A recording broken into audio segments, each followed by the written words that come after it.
Apoio Cultural Millennium, Centro de Línguas das Faculdades Trilógicas. Instituto de Ciência e Tecnologia Kepp e Pacheco, mantenedor das Faculdades Trilógicas Kepp e Pacheco e Nossa Senhora de Todos os Povos. Livraria Próton. E você acha, Susan, que a gente poderia fazer uma comparação entre a sua história e a história dos Estados Unidos? Só que eles não aceitaram a mentoria de Kepp, que ele foi lá ele levou uma mentoria para lá, ele escreveu um livro incrível, né? A decadência do povo americano e dos Estados Unidos e como que precisava cuidar urgentemente, porque o americano estava se desviando, estava destruindo o sucesso que eles tinham adquirido, né? Então estavam em risco de perder tudo e mandando inclusive empresas para a China e desistindo do trabalho, entrando nessa megalomania, né? E ele ficou muito preocupado e fez lá toda uma campanha de divulgação dos resultados das pesquisas dele, do time que trabalhou com ele. E o governo americano, na época, não aceitou esse tipo de assessoria psicossocial, vamos dizer, né? Que era uma assessoria que apontava os erros que eles estavam cometendo. E quando a pessoa entra numa megalomania muito grande, é difícil aceitar quando aponta erro, né, Susan? E tem também essa dialética, né? Tem que apontar erro para retornar à base sã, né? Sim. Que isso que as pessoas não entendem, né? Eu tenho analisado muito essa questão com o Dr. Kepp. Parece que o americano é diferente nesse sentido. A gente tem uma dificuldade. Cada ser humano tem essa dialética, né? Sim. A nossa essência é boa, belo, verdadeiro americano. Então, um país fundado nos valores incríveis, sim, que era exemplo para o mundo. Mas nosso país virou um lugar de elogio para cima, você é ótimo, você é o melhor. Então, a pessoa trabalhando com isso, você vai falar um erro para a pessoa, a gente acha que estou frito, estou acabada, né? Sim. Porque não tem o contato. Confunde a consciência do problema com o problema. Se não vê, não tem. Se começa a ver, passa a ter. Essa inversão, né? Formidável. Se a pessoa acha que se ela não admite os erros, se ela não vê os erros, ela não tem erros. E o que não está no campo da consciência dela, que ela não aceita, não existe. É como colocar a cabeça num buraco e falar que está tudo bem. E agora, Susan, a gente está vendo tudo que está acontecendo lá com dor do coração de ver quantos valores incríveis que nesses 40 e poucos anos foram já destroçados. E quem sabe alguma coisa ainda vai se salvar lá. Torcemos por isso, né? Que essa nação algumas pessoas consigam salvar parte do que construíram de bom para a civilização. Vai salvar sim. Vai salvar sim? Com certeza. Não? Então, de qualquer forma, vão ter que seguir esse caminho, né? Vão ter que seguir o caminho da consciência, da patologia, admitir os erros, todo mundo admite erros, e não só colocar o erro num presidente democrata ou num presidente republicano, ou nessa administração ou naquela administração. É toda uma mentalidade da nação, como a senhora falou, que impregnou, que o Dr. Kepp escreveu nesse livro, da Decay americana, da decadência, e ele explicou lá que esse espírito tomou conta dos Estados Unidos, um espírito muito ruim, e que estava ameaçando, né, a própria existência daquela nação como tal. Mas agora, então a gente poderia talvez dizer, meu Deus do céu, se eles conseguissem entender isso que a Susan entendeu, que é uma americana, se conseguissem entender isso e colocar isso em prática, quanta coisa ainda pode ser salva? Mas claro, como eu salvei várias vezes, que eu salvei 2, 3 vezes, agora a empresa está num crescimento incrível, né? Agora precisa ter o quê, Susan, para aceitar? Precisa ter humildade e uma espiritualidade. Você quer fazer o melhor, não só para você, mas para os outros, né? E também uma dignidade que Deus deu talentos para nós, não para a nossa glória, mas para o mundo, né? Passar para frente, ter consciência dos erros, consciência da inversão. Sem isso... Susan, aí agora entrou num campo interessante, o campo espiritual, né? Você é judia de nascimento, é uma Jewish princess, é bem típica de Nova York, mas esse interesse pela espiritualidade que você demonstra desde o princípio, certas vivências espirituais que você teve nesse percurso, que foram marcantes para você. Você acredita que essa questão espiritual possa ser um fator de grande importância no seu sucesso, na sua vida, no que você conseguiu até hoje? Bom, eu não sou uma pessoa religiosa, nunca fui, nem a minha família. Eu não sei de onde vem isso. Até eu sou diferente dos meus irmãos. A minha mãe era uma pessoa meio espiritualizada, né? Ela entendia dessas coisas, mas eu não entendo. Mas isso foi uma coisa que Deus deu para mim, né? Então, quando eu conheci o Dr. Keppe e a senhora, né? Eu sabia que eu precisava seguir, ficar firme, não posso fazer outra coisa. É que Deus quer, né? Então é uma coisa que nem sei como explicar, como que é do meu coração, é uma coisa do meu ser. Mas eu acho que se uma pessoa vira um grande empresário, eu acho que tem que ter uma base espiritual, e muitos têm. Eu acho que a maioria tem, se a empresa vai bem, se é dentro do certo. Porque eu acho que fazer uma empresa é de receber o impulso divino, uma inspiração divina e tocar para frente. Como artista, ser um grande artista. Sim. E fazer uma empresa com a finalidade de ajudar a restaurar o reino divino na Terra, né? Isso. Porque Deus tem que estar na sociedade, na vida. Por isso que nossa faculdade é não confessional, não pertence a uma igreja. A gente coloca a teologia na prática da ciência, né? E isso dá a chance de você ver que Deus está de fato em tudo. Através dessa percepção da inversão que o Dr. Keppe fez, então a gente pode desinverter. O que é desinverter? É converter, né? Afinal, todo mundo fala precisa converter. Mas no sentido religioso fica um pouco desagradável, né? Meio restrito, às vezes fanático. Mas no sentido científico, a desinversão é uma volta ao bem. É uma volta à realidade boa, bela, verdadeira, né? E isso é importante, importantíssimo. Agora, você sabe, né, Susan, que existe um estudo muito bonito que é feito, nós fazemos isso aqui na faculdade, através da energética, nova física de Keppe, e alguns cientistas que estudam a genética e a psicogenética e que conseguem verificar que, de fato, gerações transmitem para gerações valores também. Não é só uma questão de cor de cabelo, tamanho de olho, cor de olho, enfim, cabelo crespo, liso, cor de pele, estatura. Não são só questões físicas, mas é uma questão também de psíquica. Então a senhora falou, eu não sei como, eu na minha família sou a que mais tem interesse por isso, a sua mãe era espiritualizada. Então, o que a senhora pode saber? Que lá nos antepassados da senhora, houve pessoas que foram muito espiritualizadas, né?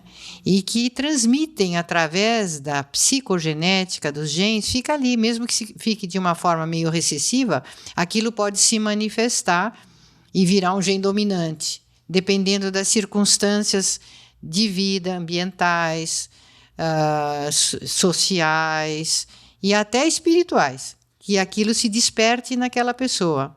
Eu tenho um rabino famoso na minha família, na linha da minha mãe, mas eu estou dizendo do século XVII. É um rabino, né? Era na... Where was it? Na Europa, Eastern Europe. E a gente vai lá para o túmulo dele para fazer peregrinação. Olha, tá vendo? É. Então, às vezes, uma qualidade de um tataravô aparece lá naquele neto ou o tataraneto, e você fala, olha, parece aquele indivíduo lá atrás, de muitas gerações. Mas, Susan, a gente pode ir ainda mais além, mais atrás. Entrando na história do judaísmo e do cristianismo, existem pesquisadores que viram e tracearam aonde que foram aqueles judeus na diáspora. Sim. Porque houve toda uma dispersão, por mais de uma vez, por mais de uma causa, das tribos judaicas, né? Das tribos de Israel e da tribo de Judá. E os estudiosos verificaram o seguinte, que a maior parte da tribo de Judá, ela foi para a Península Ibérica, muitos. E da Península Ibérica vieram aqui para a América Latina. Sim. E também havia os filhos de José, da tribo de Manassés e Efraim. E estudiosos americanos viram que a maior parte da tribo de Manassés foi para Estados Unidos. E de Efraim, maior parte para a Inglaterra. E é claro que com o tempo vai se mesclando, tá lá. Mas o que a gente sabe? Que existe uma profecia antiga, para o fim dos tempos, que as tribos de Efraim e Manassés, filhos de José, que eram muito hábeis na questão econômica, em como ficar ricos, eles tinham uma habilidade sempre muito grande em fazer riquezas materiais. Trabalho, dinheiro, isso, aquilo, muito ativos. E Judá era encarregada do cuidado da espiritualidade, do cetro da sabedoria. E que elas tiveram muitas brigas, tiveram muitos problemas, e que no final desses tempos, que acho que a gente está agora vivendo isso, Susan, também por muitas profecias, as tribos de Manassés e Efraim iriam se juntar com a tribo de Judá e juntos mesmo iriam deixar de rivalidades e iriam construir um reino digno de ser chamado reino divino na Terra, e que isso iria se espalhar para o mundo. Então, por exemplo, quando a gente vê a senhora aqui conosco, essa experiência sua, espiritual, profissional, psíquica, social, conosco sempre foi mais do que uma coisa só ao acaso, me parece. Mas não é? É. Todas as coisas caíram, né? Por quê, né? Eu estava morando na mesma rua com a clínica de vocês. E mais coisas, né? E algumas coisas que a senhora viveu junto conosco, por acaso, e que foram muito marcantes. A senhora se lembra um dia que a gente chegou em Nova York, que as buzinas e os alarmes todos dispararam ali no nosso bairro? Lembra? Eu lembro bem disso. Entre muitos. Então, quando o Dr. Kepp e eu chegamos lá no nosso consultório, de repente, todas as buzinas da rua e do bairro e alarmes dos prédios começaram a dispararam. E foi um efeito energético, aquele muito interessante, que eles lá não explicaram por quê. Mas a gente que estuda energias, a gente sabe que essas energias estão atuando bastante intensamente.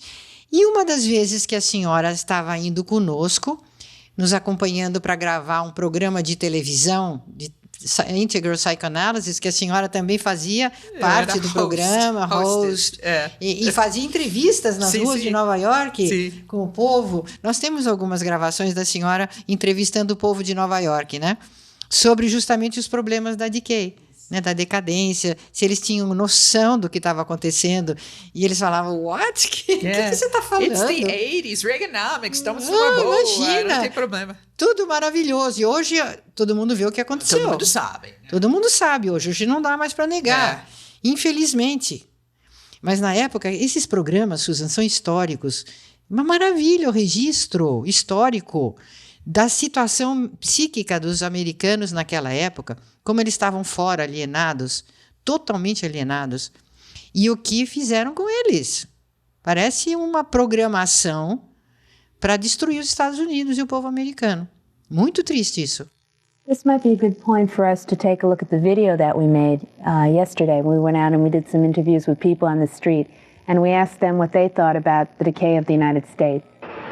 Did you know that there are more than 110 million drinkers in the United States? Well, I knew it was a very high percentage. It seems to be one of our biggest problems in this country. Do you know that cocaine abuse has increased by more than 37%? Yes, I'm very aware of that. This seems to be the newest disease, if you will. Do you know that the value of the dollar in terms of its backing is only 75 cents per each $100? Now that I didn't know. I was not aware of that at all. How does that make you feel? Nervous, sometimes. Do you know that in the last 2 months the dollar has fallen by 20%? No, I've been aware of the problems of that. The issue is the strength of the dollar was hurting our deficits, so that it's sort of half a dozen of one and the other. While if it falls, I guess it hurts us internally. If it falls, it helps us with our balance of trade and probably might bring the deficit down a little bit so people could buy our goods. So I'm not sure, which way is the better way. Do you think that most Americans are working at their full potential? No, I really feel that I've noticed that there's a lack of, I guess, the work ethic, the old work ethic. People feel that they do their job and get away with as much as possible on it, do it, and leave. There really isn't as much of the work ethic as I think there used to be. How do you think these problems we've been talking about can be solved? I suppose it would be people more involved in politics, people just more well-educated, people more concerned with what hurts other people and what's going on. I just think it's really education and involvement. With the quality of life that you lead? No, not much. Because the economy is too high. Every time, you want to buy something, you're spending more for grocery than like a couple of years ago. You can buy, for $20, you got about 2 or 3 bags. Now, for one bag, it's about $20 right there. Or $30 for one bag of grocery. Prices are too high these days. Do you know that there are more than 110 million problem drinkers in the United States? Better believe it. There's more drinking and also more accidents, too. Because the more you drink, sometimes these guys are drivers and they don't care about anybody else. They just go ahead and drink, get in their car, hit somebody, or else kill themselves. Do you know that the real value of the dollar today has dropped so much that $100 is worth 75 cents, that there's only 75 cents worth of gold to back up every $100? I didn't know that, but I know sometimes, even when I work overtime, I think I'm only getting about 25 cents out of each one, and they get their 75 cents is going someplace else. And actually, sometimes the dollar's even worth a quarter. It should work. In your opinion, how can these problems be solved? Simple. Let's say less taxes, okay? And also let some of these people around here, like these big companies, let them take some of the burden from the poor man. And the other thing is, the poor man, the guy with it's like a 4 family, like they have more children, right? They'll have more spending power. And let the economy, like where there's cost of living lower, let it all be prorated around the country, and everybody almost get equal. This way you have more spending power. In some places they have, like down south, right? They got higher spending power than we do. Here in New York, you don't have that kind. Do you think most Americans are working at their full potential? I say no. They're not. Because you got a lot of young guys out here just doing nothing. And we are backing them up. Like you got this, like Social Security, right? Unemployment. You got a lot of young people out here, all younger than me. They're not doing nothing. Here I am backing them up with my taxes. And they're out there peddling or asking for money for the train when they could be working. Do you know that there are more than 110 million alcoholics in this country? I knew it was a high figure, but I didn't know it was this high. And that cocaine abuse has increased by 37%? I won't be surprised. I won't be surprised. Do you know that for every $100, there is only 75 cents worth of gold in the U.S. Treasury? No, that I didn't know. No, I didn't know that. Do you know that the national poverty rate is at the highest level in 18 years? Well, it may be true. I'm not sure, but I'm not very surprised. I'm not very surprised at that figure. Do you think most Americans are working at their full potential? I would say about 50%, because I think people are capable of doing quite a lot than what they are doing now. How come they don't work to their full potential? Well, I think there's a lot of money around and people are taking it a little easy. I don't think they are working as hard as they could. Maybe not as hard as they were working probably in the last 10 years or so. So I'm not surprised if people are not working at their full potential, but I think they could. And what do you think can be done to solve these problems of alcohol abuse and poverty? That's a tough one. That's a tough one, but in terms of drug control, I think the federal government should step in, really. This is where I believe Mayor Koch seems to be on the right track, asking that the federal government should try and get the army involved in sealing the borders, in trying to get, things coming from the Middle East, coming from South America, Mexico, and the rest. I think it's high time the government really took a very firm control. Otherwise, it will really send this country down the drain. Really. Are you satisfied with the quality of life that you lead? Yes, but I work very hard. Do you know that there are more than 110 million problem drinkers in this country? Problem drinkers, I understand that. Yeah. And that cocaine abuse has increased by more than 37%? Yeah, I believe that too.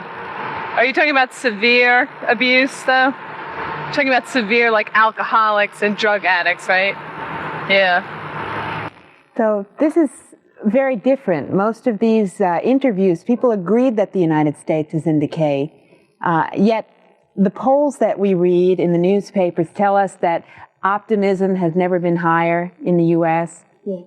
What do you think of, why is there this difference? The American people, as in education, the habit of say to the children, to the teenagers, always good, you are good, I'm good, I'm okay, you are okay.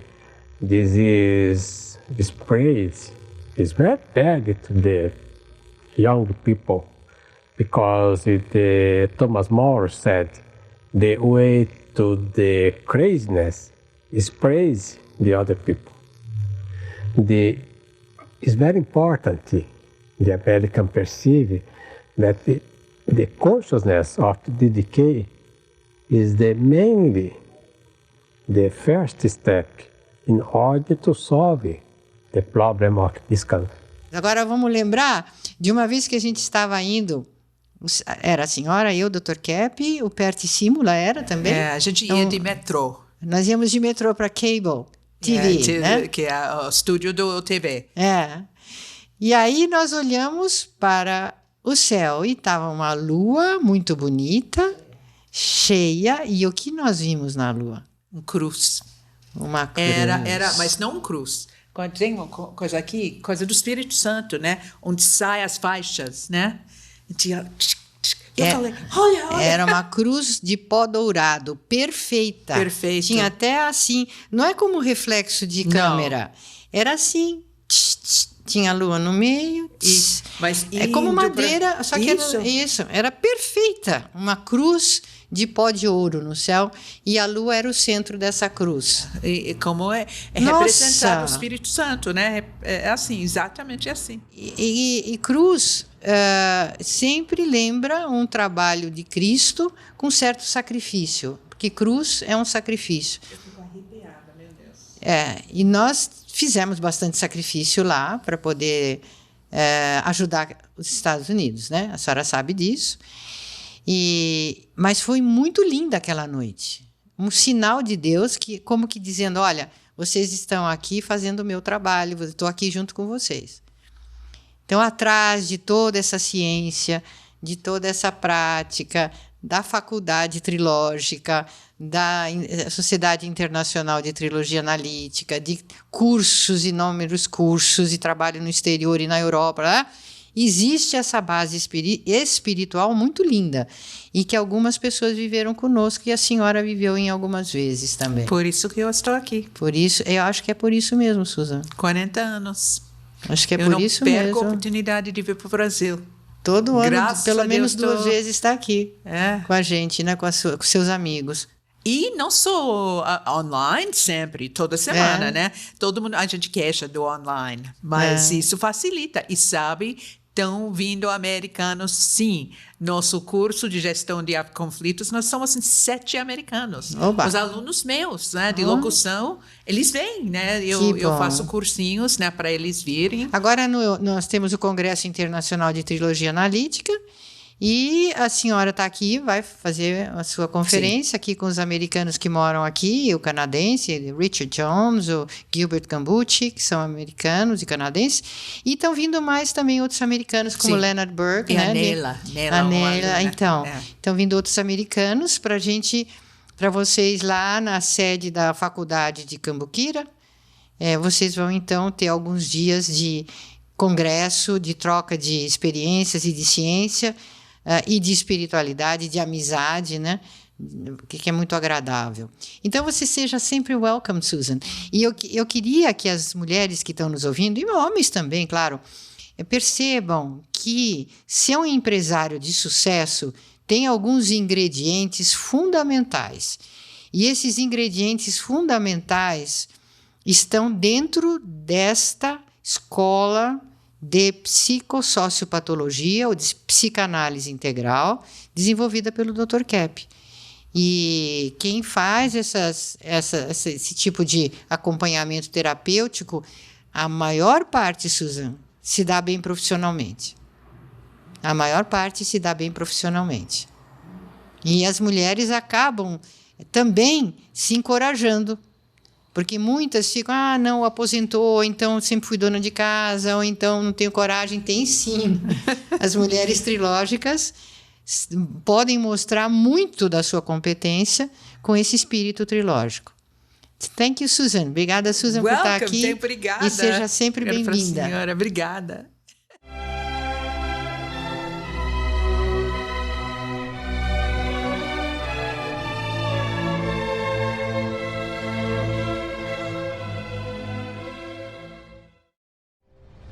Entre no mundo da consciência. Próton Editora.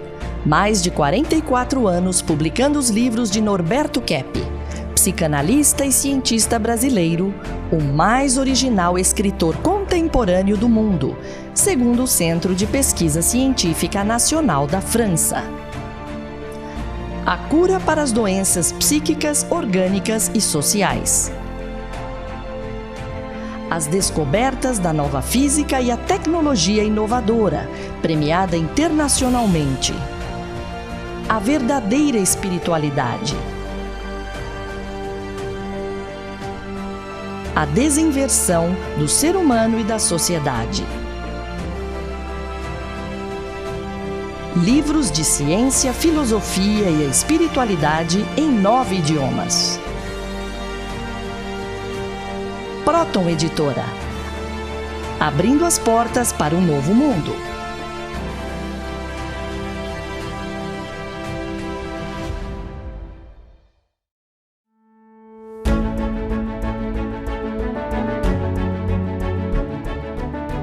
Bom dia. Meu nome é José Carlos, tenho 53 anos, sou natural de São Paulo. A graduação, para mim, é uma nova etapa da minha vida, né? Eu pensava em me aposentar e agora eu já não penso mais, agora eu já penso em trabalhar até os últimos dias da minha vida, com pedagogia, né? Poder multiplicar essa ciência tão maravilhosa que é a trilogia analítica. As faculdades trilógicas Kepp e Pacheco criaram cursos de graduação inteiramente gratuitos, beneficiando hoje mais de 500 alunos do Brasil e do exterior. Você também pode participar desta boa ação para o mundo e para si mesmo. De que forma? Com os livros da trilogia analítica, publicados pela Proton Editora. Ao adquirir os livros da Proton, 100% da renda vai para o projeto das faculdades trilógicas de levar terapia para o mundo por meio do ensino superior. Ao ler os livros trilógicos, você obtém bem-estar, saúde e qualidade de vida. E presenteando seus familiares e amigos, você estende a eles esses mesmos benefícios. Junte-se a nós nessa ação do bem para toda a humanidade. Faculdades Trilógicas. Terapia para o mundo.